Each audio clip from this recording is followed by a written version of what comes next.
Assalamualaikum warahmatullahi wabarakatuh.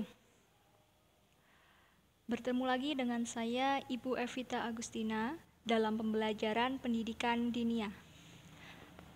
Pada pertemuan kali ini kita akan mengulas sedikit tentang nadom-nadom dalam kitab Al-Ala. Kitab Al-Ala ini dikarang oleh Syekh Burhanuddin Az-Zarnuji. Jadi beliau mengarang kitab Al-Ala dan sekaligus kitab yang terkenal yakni Adabut Ta'lim Muta'alim. Kitab-kitab tersebut sudah tidak asing lagi di pondok. Bahkan mungkin dari sebagian dari kalian sudah mempelajarinya ketika di TPQ. Kitab Al-Ala ini membahas tentang hal-hal apa saja yang harus dilakukan oleh para pencari ilmu dan bagaimana mereka memperoleh ilmu dan menggapai cita-citanya. Oke, sebelum pelajaran ini kita mulai, marilah kita membaca suratul Fatihah agar kita dapat mendapatkan keberkahan dalam belajar dan memperoleh ilmu yang bermanfaat. Ala hadiniyah wa ala kulliyatin sholihah. Al-Fatihah.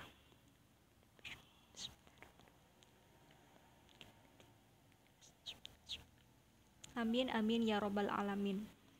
Oke anak-anakku sekalian, kita langsung ke nadom. Jadi kitab Al-Ala ini berisi nadom-nadom, di mana nadom tersebut terdapat syair yang memudahkan para pencari ilmu untuk menghafal syair-syair tersebut. Nah, biasanya nadom-nadom dalam sebuah kitab itu ada syairnya. Biasanya santri menghafalkan syair-syair tersebut agar dia mudah memahami apa yang mereka pelajari. Jadi metodenya itu menghafal.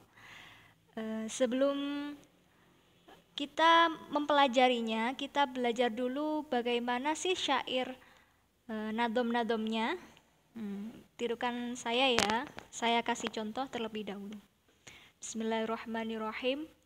Ala la tanalul ilma illa bisittatin sa'ummika ammajmu'iha bibayanin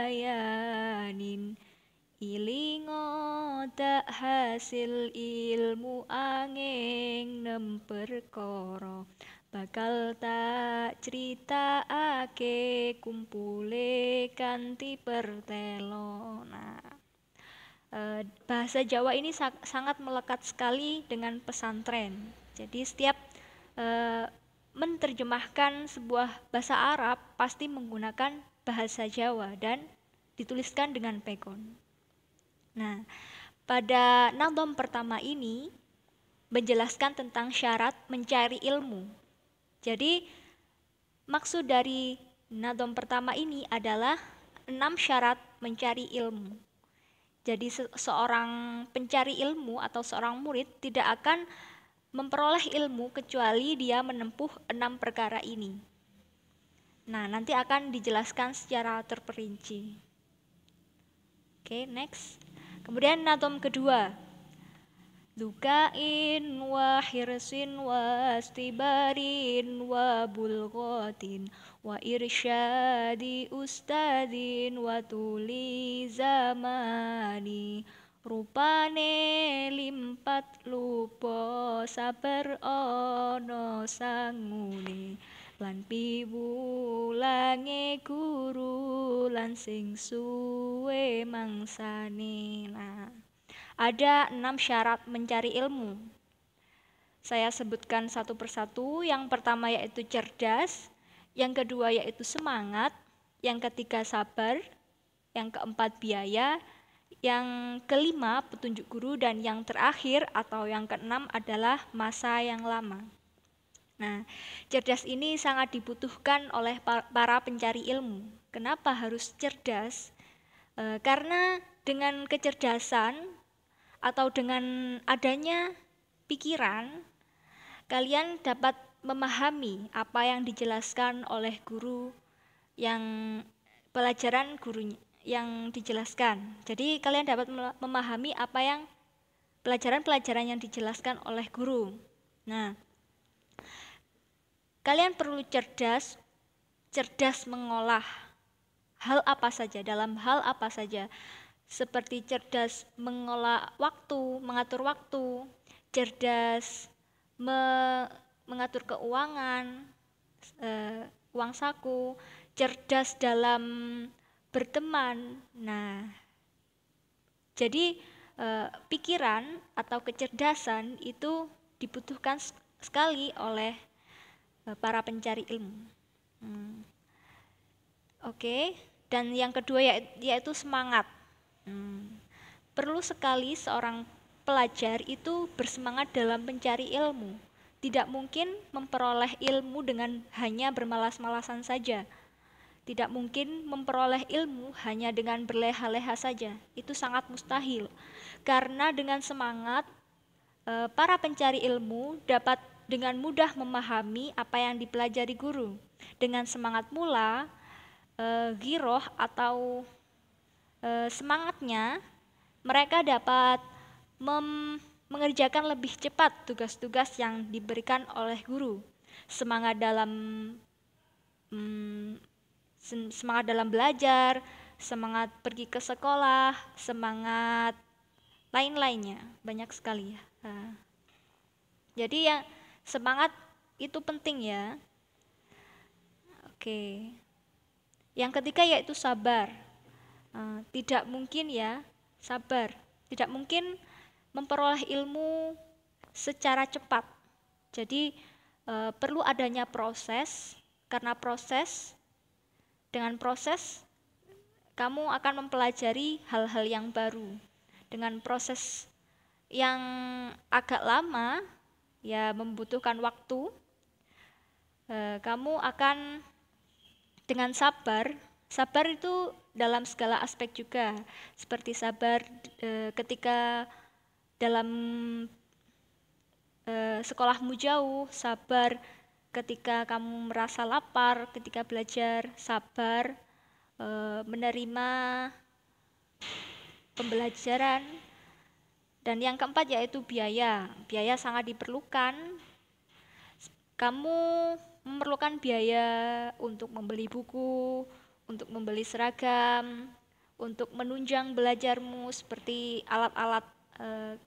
alat-alat yang nanti digunakan praktik juga membutuhkan biaya.